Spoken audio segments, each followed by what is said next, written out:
नमस्कार, मैं हूं आपके साथ रेशु त्यागी। स्वागत है आपका हमारे खास कार्यक्रम मुद्दा में। आज हम बात करेंगे यूपी में सपा के हल्ला बोल की। जी हां, यूपी का विधानसभा मॉनसून सत्र आज से शुरू हो रहा है। सत्र के पहले ही विपक्षी पार्टी सपा ने कई मुद्दों पर सरकार को घेरने की तैयारी शुरू कर दी है। सपा ने महंगाई, कानून व्यवस्था समेत कई मुद्दों पर सरकार के खिलाफ अखिलेश यादव के नेतृत्व में सभी विधायकों और एमएलसी ने पार्टी दफ्तर से विधानसभा भवन तक पैदल मार्च भी निकाला। सपा नेताओं के हाथों में तख्तियां थी और इस पर बेरोजगारी, महंगाई जैसे मुद्दों के स्लोगन लिखे हुए थे। सपा के मार्च को पुलिस ने रास्ते में ही रोक दिया। इसके बाद अखिलेश यादव अपने विधायकों के साथ धरने पर ही बैठ गए। पुलिस के मुताबिक सपा नेताओं ने मार्च से पहले तय रूट को फॉलो नहीं किया था। सपा ने पुलिस पर यहां आरोप लगाया है कि उनकी आवाज दबाई जा रही है। काफी देर की बहस के बाद अखिलेश अपने कार्यालय के लिए वापस लौट गए। अखिलेश यादव ने प्रदर्शन के दौरान कहा कि यूपी में जनता ने योगी सरकार को एक बार फिर मौका दिया है, लेकिन सरकार जनता की तरफ कोई ध्यान नहीं दे रही है। सड़कों पर हर तरफ गड्ढे नजर आते हैं। बाढ़ जल भराव से किसान बेहद परेशान हैं। कुछ हिस्सों में सूखा भी पड़ा हुआ है। जानवर बीमारी से मर रहे हैं। लंपी वायरस से हजारों गायों की अभी तक जान जा चुकी है। महंगाई आसमान छू रही है। दूध दही पर जीएसटी लागू कर दिया गया है।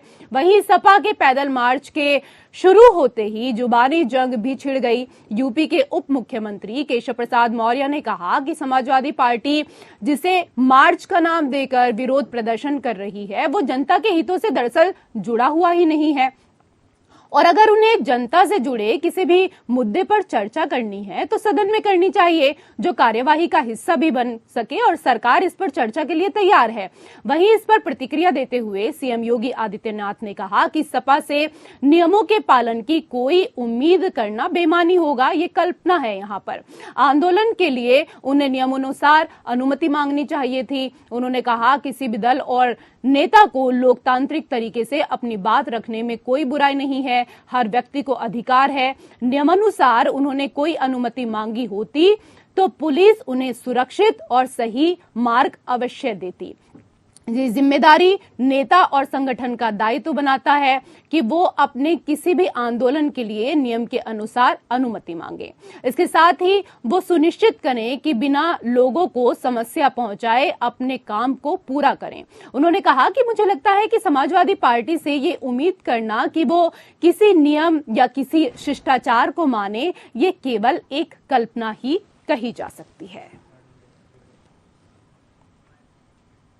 की चीजें लगातार महंगी होती जा रही हैं और जो इन्होंने सपने दिखाए थे नौकरी और रोजगार के, आज जो संसाधन सरकार को जुटाने चाहिए थे वो संसाधन नहीं जुटा पा रहे हैं। बड़े पैमाने पर बेरोजगारी बढ़ी है, रोजगार छीने जा रहे हैं। प्राइवेटाइजेशन कर करके जो संविधान ने अधिकार दिए पिछड़ों को, दलितों को, गरीब को, वो भी अधिकार छीने जा रहे हैं। कोई विभाग नहीं बचा जो सरकार बेच न रही हो। रेलवे बिक गया, हवाई जहाज एयरपोर्ट बिक गए। जहां पर बड़े पैमाने पे नौजवानों को नौकरी रोजगार मिल जाने चाहिए थे, वो सब खत्म कर दिए गए। फौज की कोरोना की वजह से भर्ती बंद थी, भर्ती नहीं हो रही। और जिस रूप में ये लेकर के आए अग्निवीर, कोई नौजवान उससे संतुष्ट नहीं है।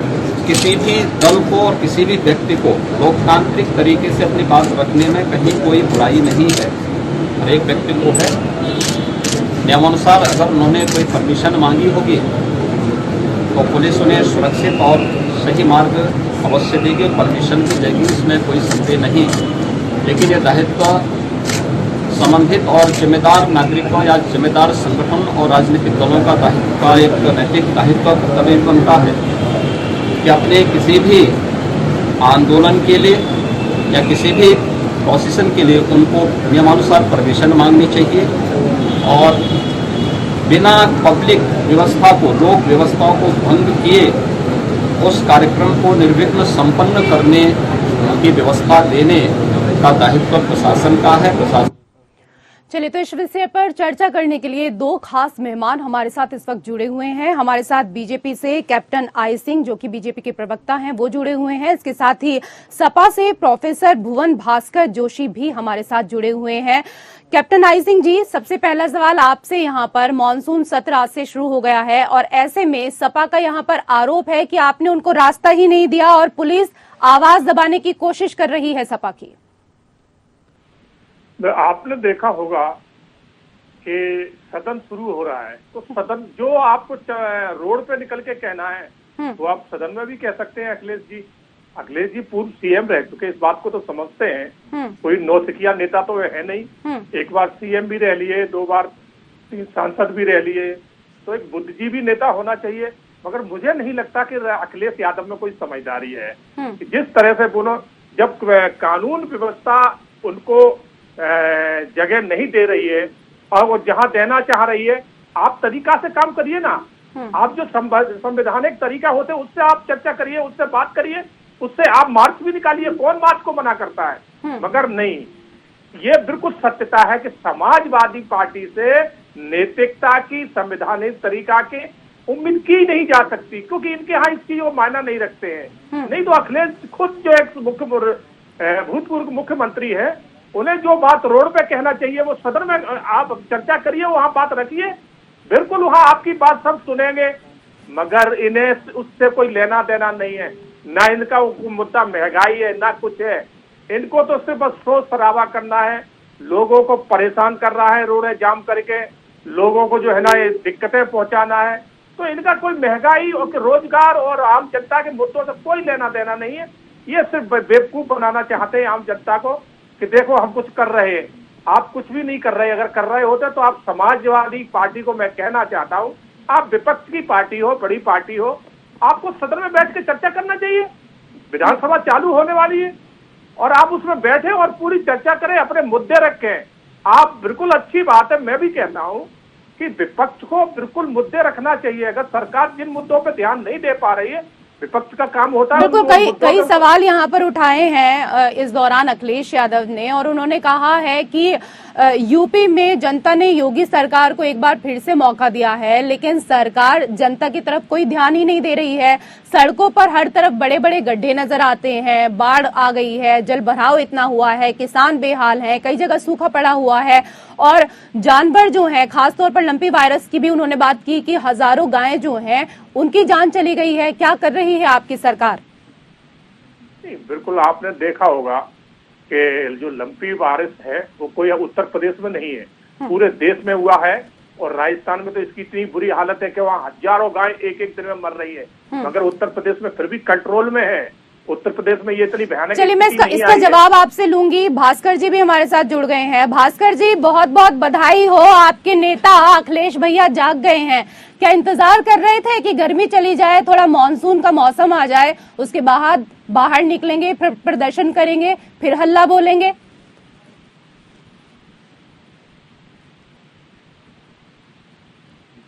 भास्कर जी, आवाज आ रही है? हाँ, नमस्कार जी। नमस्कार, मेरा सवाल आपने सुना? आपको आवाज आ रही है मेरी? चलिए, कोई तकनीकी समस्या है यहाँ पर, फिर से सवाल अपना यहाँ पर दोहराएंगे जब बात उनसे होगी। लेकिन कैप्टन आई सिंह जी, मेरा सवाल यहाँ पर आपसे यही था कि अखिलेश यादव ने इस दौरान कई आरोप लगाए हैं आपकी पार्टी के ऊपर। मिस त्यागी, ये इनकी सोच अगर सकारात्मक होती तो आरोप ये सदन में आगे चर्चा करें। और अखिलेश एक ऐसे नेता हैं कि वो एयर कंडीशन वाले नेता हैं। बिल्कुल सत्यता है आपकी कि वो एयर कंडीशन से बाहर निकल के कुछ काम कर ही नहीं सकते हैं, इसलिए आम जनता की बात वो कहाँ से करेंगे। अगर आप चर्चा करना है, सरकार को कोई सलाह देना है, सरकार का ध्यान आकर्षित करना है, तो बिल्कुल आप जो है ना सदन में बैठिए, वहाँ चर्चा करिए, सदन के साथ बहस करिए। बिल्कुल, अगर कहीं कमी पेशी है, सरकार आपके बिल्कुल बात के ऊपर ध्यान देगी और उसको ठीक समझेगी तो उसके ऊपर ध्यान आकर्षित किया जाएगा। मगर ये नहीं करना चाहते, इन्हें तो सिर्फ हो हंगामा मचाना आता है। आप देखिए आज भीड़ किस तरह से इन्होंने रोडों पे भीड़ खुली छोड़ दी है। क्या आम जनता को इससे परेशानी नहीं हो सकती? आम जनता निकलने के लिए रोडें जाम हो रही है, लोग ड्यूटी जाने वाले हैं, आम लोग निकलने वाले हैं, आप इस तरह से लॉ एंड ऑर्डर को जो है ना ध्वस्त कर रहे हो। आपने बगैर परमिशन के इतनी बड़ी रैली निकाल डाली। जब आपको परमिशन ही नहीं मिला है तो इसका मतलब आप संविधान में विश्वास नहीं रखते, आपको कानून व्यवस्था की कोई मतलब ही नहीं है, आप कानून व्यवस्था की धज्जियां उड़ा रहे हैं इतनी भीड़ भाड़ रोडों पे इकट्ठी करके। कल को अगर कहीं यहाँ कुछ कोई हादसा हो जाता फिर कौन इसका जिम्मेवार बनता? क्योंकि शासन ने तो आपको परमिशन दिया नहीं है और आप इतनी बड़ी भीड़ लेकर रोड पर उतर गए। तो ये इनको सोचना पड़ेगा। मगर अखिलेश यादव एक नौसक जरूर वो सीएम रह चुके हैं। वही बात मैं कहना चाहूंगा कि मुलायम सिंह की जो पृष्ठभूमि थी उससे ये मुख्यमंत्री तो बन गए, सांसद तो बन गए जी, मगर इनमें सोच, जो एक राजनीतिक सोच होती है, वो अखिलेश में आज दिन तक नहीं है। क्योंकि अखिलेश की जो बॉडी लैंग्वेज है वो आपने काफी बार सुनी होगी। भास्कर जी भी हैं सवालों का जवाब देने के लिए। भास्कर जी, बहुत बहुत बधाई हो, अखिलेश भैया एसी से बाहर निकल गए हैं। गर्मी का मौसम बीत जाए उसके बाद हल्ला बोलेंगे, क्या यही सोच रहे थे तब से? देखिए, जब हमारी जो जवाबदेही है वो 30 करोड़ उत्तर प्रदेश की महान जनता के लिए है, जिसने हमें मुख्य विपक्षी दल बना के भेजा है। और जब से आदरणीय अखिलेश यादव जी के नेतृत्व में विपक्ष के नेता आदरणीय अखिलेश यादव जी बने हैं, हम सड़क से लेकर सदन तक संघर्ष कर रहे हैं और लगातार उन आंसुओं को पोंछने का काम कर रहे हैं जो योगी सरकार द्वारा त्रस्त है। चाहे आपने परसों का उदाहरण देखा होगा लखीमपुर खीरी में, आपने देखा होगा किस तरह दलित बेटियों को, हमारी आपकी बेटियों को इनके प्रशासन के फेलियर के कारण आज जो माहौल है वो पूरा उत्तर प्रदेश देख रहा है। महंगाई का हाल आप देख रहे हैं, भ्रष्टाचार की बात इनके खुद मंत्री कहते हैं। आपके कार्यकाल में महंगाई नहीं थी क्या? देखिए, आज आपके कार्यकाल में घटनाएं नहीं हुई क्या? आपने तो ये भी आरोप लगाया है कि पुलिस जो है वो आपकी आवाज दबाने की कोशिश कर रही है। भैया, सबसे पहले ये तो बता दीजिए ना कि बिना परमिशन के आप यहाँ पर पदयात्रा करेंगे तो कैसे पुलिस आपको रोकेगी नहीं? कैसे आप चाह रहे हैं कि ऐसे ही आप पदयात्रा कर लेंगे? यशु जी, मैं आपको कहना चाहता हूँ, राष्ट्रीय अध्यक्ष जी विपक्ष के नेता हैं और विपक्ष के नेता का जो भी कार्यक्रम तो परमिशन की जरूरत नहीं होती है क्या? मैं आपको आज बोलेंगे या मैं आपको आंसर दूं? आप मुझे बिल्कुल मौका नहीं दे रही, आप बिल्कुल क्रॉस कर रही है मेरे को। आप मुझे अपनी बात को रखने दीजिए पहले। चलिए आप अपनी बात रखिए। अच्छा, आप अपनी बात रखिए। रेशु जी, मैं बहुत गंभीरता से कहना चाहता हूँ, विपक्ष के मैं 27 साल से राजनीतिक जीवन में हूँ और एक विपक्ष के नेता को जब भी कोई कार्यक्रम होता है वो सरकार के पास उसकी सूचना जाती है। निश्चित तौर पे आज जो हमारा कार्यक्रम था, ये पत्र हमेशा आपके चैनल के माध्यम से, अन्य चैनल के माध्यम से सरकार को पता था कि आज विधायक और विधान परिषद के जो हमारे सदस्य हैं माननीय अखिलेश यादव जी के नेतृत्व में महंगाई, भ्रष्टाचार, कानून व्यवस्था जो इनकी खराब है, इसके खिलाफ आज सड़क मार्च निकालेंगे। निश्चित तौर पे जो जवाबदेही हमारी थी आज सरकार के प्रति विपक्ष के नेता की हैसियत से, वो भूमिका तो माननीय अखिलेश यादव जी के नेतृत्व में हम लोग कर रहे हैं। लेकिन अच्छा ठीक है, लेकिन बीजेपी, एक सेकंड सर, लेकिन बीजेपी कह रही है कि यहाँ पर परमिशन ही नहीं ली गई है। इसका जवाब मैं ले लेती हूँ कैप्टन साहब। रेसू, सबसे बड़ी बात तो ये है कि आज से विधानसभा सत्र शुरू हो गया, तो इन्हें रैली की वैसे ही जरूरत नहीं है। जो बात आपने कहना विधानसभा में कहिए, वो विधानसभा बनाई इसलिए है कि जहाँ पर लेकिन आपने इससे पहले अभी इस दौरान कहा कि परमिशन ही नहीं ली गई थी। ये तो अभी आपने कहा है ना? बिल्कुल, हाँ, वही बताइए, आपको कह रहा हूँ, वही मैं कह रहा हूँ कि उसके बाद भी इन्होंने परमिशन नहीं ली है, विदाउट परमिशन रैली निकाली है। जो बात तुम आज कहना चाह रहे हो रैली के माध्यम, अगर तुम्हें रैली निकालना था परमिशन लेते और आज से 10 दिन पहले निकाल लेते ना, तब तो विधानसभा भी नहीं चल रहा था। आज तो विधानसभा चालू हो गया, आपको अपनी बात रखने का पूरा अधिकार है, विधानसभा में अपनी बात रख सकते हो। मगर नहीं, इन्हें तो हो हंगामा मचाना है, क्योंकि ये पार्टी हो हंगामा वाली है, ये नैतिकता वाली पार्टी है नहीं। विश्वास, संविधान में विश्वास ये नहीं रखती, कानून में विश्वास ये नहीं रखती। क्योंकि इनके राज्य में देखा था आपने उत्तर प्रदेश का क्या हालत था कि डेली जो है ना लूट होती थी, मर्डर होते थे, कत्ल होते थे, बलात्कार होते थे, ये इनके राज्य में होते थे। देखिए रेशु जी, मैं बताना चाहता हूँ, जो विपक्ष का नेता होता है उसको सरकार का एक प्रोटोकॉल होता है, उनके जो कार्यक्रम होते हैं वो सरकार के पास उसकी सूचना जाती है। मैं कहना चाहता हूँ आपके चैनल के माध्यम से, कैप्टन साहब अपना राजनीतिक क्षेत्र का, अपना सामान्य ज्ञान को ठीक करने का काम करें। और मैं बताना चाहता हूँ, ये जो विभिन्न चैनलों के माध्यम से पार्टी ने पहले ही अब बता दिया था कि इस तारीख को हम लोग अपने विधायक और हमारे विधान परिषद के जो सदस्य हैं उनके नेतृत्व में मार्च करते हुए विधानसभा जाएंगे। निश्चित तौर पर ये हमारा कार्यक्रम था और हमें जो यहाँ ये जो अवसर दिया है वो उत्तर प्रदेश की उस महान जनता दिया है जो 30 करोड़ जनता है, उसके प्रति हमारी जवाबदेही है। और आज जनता जो है त्रस्त है, महंगाई है, भ्रष्टाचार है, परीक्षाएं लीक हो रही है, जो कानून व्यवस्था चौपट है। आज आप देख रखिए पूरी दिल्ली में पहले किसानों की हत्या हो गई, अभी इसका परसों हम देख रहे हैं हमारी बेटियों की हत्या हो गई। निश्चित तौर पर जो इनका फेलियर है उसको आज इनको कोशिश करी कि माननीय अखिलेश यादव जी को नेतृत्व में उसको फ्लॉप किया जाए। लेकिन आज जो जन सैलाब और जैसा लोगों की भावनाएं, उत्तर प्रदेश के महान लोगों की भावनाएं आज समाजवादी पार्टी से जुड़ रही है, यही इनके पेट के दर्द का विषय है। अच्छा, ये इनका फेलियर है। आपको अपनी सरकार में अपना फेलियर अभी तक याद है या फिर मुझे बताना पड़ेगा एक बार फिर से आपको? यशु जी, मैं आपको बताना चाहता हूँ, आपका बहुत उज्जवल भविष्य, बहुत बढ़िया पत्रकार आप हैं। मैं आपसे इतना कहना चाहता हूँ, हमेशा प्रश्न जो होते हैं वो मौजूदा सरकार से किए जाते हैं। मौजूदा सरकार जवाबदेह होती है। हम लोग विपक्ष के लोग हैं, हम लोग आपकी अभी से मैं कहना चाहता हूँ इस आवाज को किसने उठाया कि आज अब तक करीब 80 पत्रकारों पर फर्जी मुकदमे बीजेपी ने लगा दिए। ये आप लोगों की लड़ाई को कौन लड़ रहा है? अच्छा, ठीक है, आपने पत्रकारों की बात की। सर, आपकी सरकार में तो पत्रकारों की हत्या तक हो जाती है। कैसी बात कर रहे हैं आप? पुलिस के ऊपर यहाँ पर अखिलेश यादव आरोप लगा रहे हैं कि सपा की जो आवाज है वो पुलिस दबाने की कोशिश कर रही है। आप मुझे बस इतनी सी बात बता दीजिए कि पुलिस किसकी होती है? पुलिस किसकी है? क्या कोई वो राजनीतिक पार्टी है क्या?